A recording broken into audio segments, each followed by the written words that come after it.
What's up, guys? I just wanted to film this video because this is more of a lesson video. I am in this trade, but the trade hasn't completed. But I wanted to explain how to find potential long-term opportunities because somebody asked me in the group, how do you know when to buy when the market is heading down? What gives you the confidence to buy when everybody else thinks that we're going to be heading down further? So I wanted to explain that in this video, and I'm going to use FIL Filecoin as an example because this was the perfect example. So on the weekend, I was watching this and I was noticing that number one, the entire market was heading down. So it would have been around these few days here, right? Because it's currently Thursday as I film this. So it was during this section here as we were heading down that in the community I posted here, keep an eye on FIL.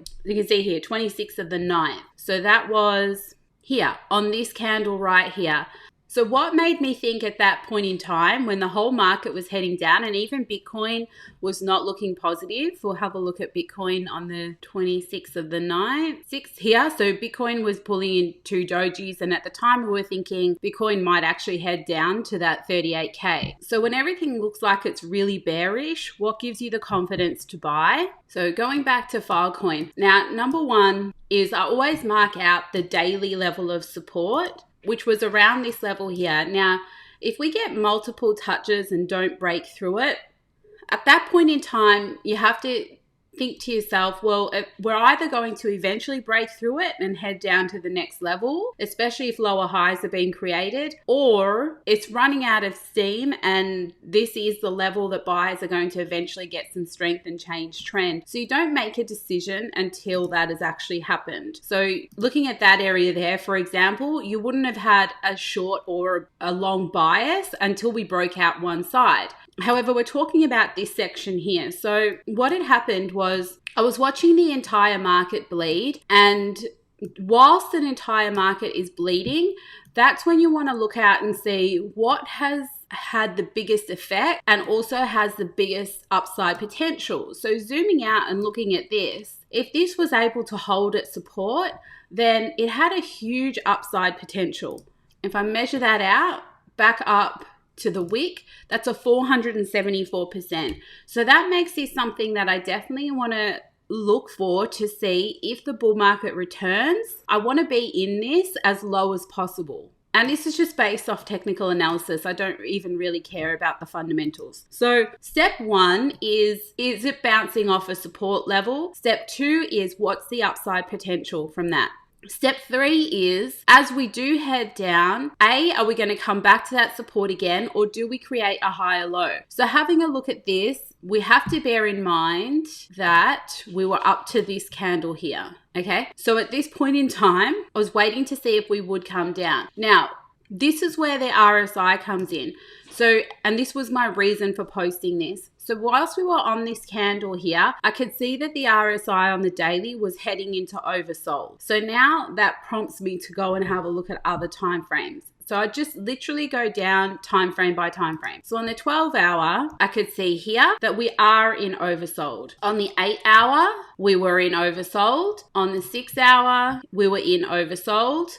4-hour, again, oversold. 2-hour, oversold. 1 hour, oversold. And I think this is what most people don't think to look at. Like, most people will find the time frame that they're comfortable to trade on, and at most they'll look at one time frame higher, and that's it. But it's really important, if you're trying to find an absolute gem, it's really important to look for confluence on as many time frames as possible. So once I saw that we were basically in this oversold area on almost every time frame, that's what prompted me to come in here and post, have a look at FIL, keep an eye, massively oversold on higher time frames. It's got to bounce soon, right? So then it became just a matter of, now that I know that you are oversold basically from the daily down to the 1 hour, where's my entry going to be? So if I turn off this replay tool so I can show you exactly what I did. Now I want to look for an entry as low as possible. So I'm going to do my TA on the 1 hour.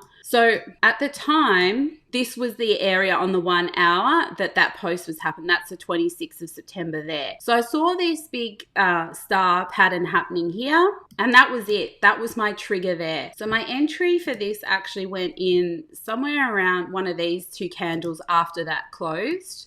And my target is actually up here, and I'm going to mark out why. So that's the candle there. That's the first area I want to get past in order to believe that the bull market's back, number one, and that we can potentially get back to that high up at 474%. So I am aware, however, that I do need to pass this level here before there's a chance of getting to that. Now, should this fail, that means should we only get to here and then reject, I'm at a 1.5 to 1 trade, which is not ideal. I prefer a 1 to 2. However, I'll take it if that's the best I can get. So now my trade goes in here, and from this point on, it's only a matter of watching the market structure and not freaking out. Now, at this point in time, we have come up here to create another higher low. So what this means now is I now have a new level of support here, basically at my entry, because I can see here I've got 1, 2, 3. I've got enough touches for me to consider this to be support. So now I can move my stop up to here, right? So should this swing back and go the wrong way, I'm out for a lot less than what I was originally, if it was a 1% risk, I'm out now for 0.3% risk, somewhere about that. So that's totally fine and worth taking the chance. However, should this coin continue to perform, it now becomes a matter of just watching the levels along the way. So all that would happen at this point is this line here, that is my first target, an alert will go on there. When it goes off, that's when I'll monitor this trade. So from now, between this level here and this level here, my stop loss, so this level here, I'm not even watching this trade. I'm either going to swing out at 0.3 loss, who cares? Or I'm going to come up and hit my initial first target, in which case I will either close the trade if we reject and doesn't look like I'm going to push up, or I hang on to it for a bit longer. Now, you have to be careful not to jump the gun, though, if you want to hold things long term, because what you have to understand is that with this being such a strong level of resistance, it is likely that this is probably going to do this, come up. It will reject it first. As long as it rejects and creates a higher low, you stay in, because then eventually it will break through. So the time that you would give up on this is only if it changed market structure. At that point in time, if something like this was to be created, the way that you don't freak yourself out of the trade is to then draw a trend line. And because you've got 1,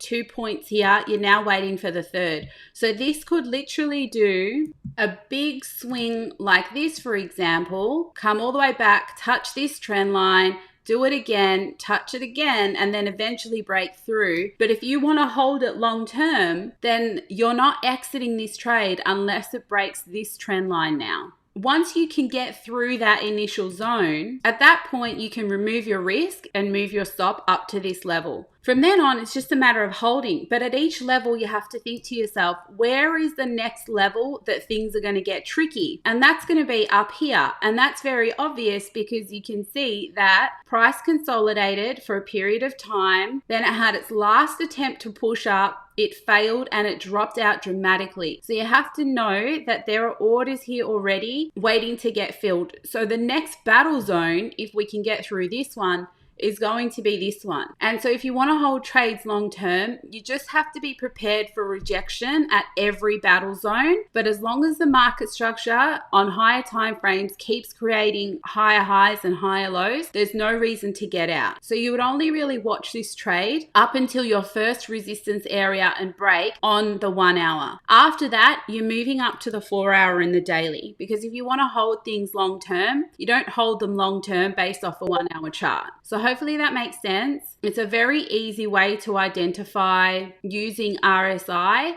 if it's time to buy into something that you want to hold long term, especially when it's at a time when everyone else is saying we're about to head down much further.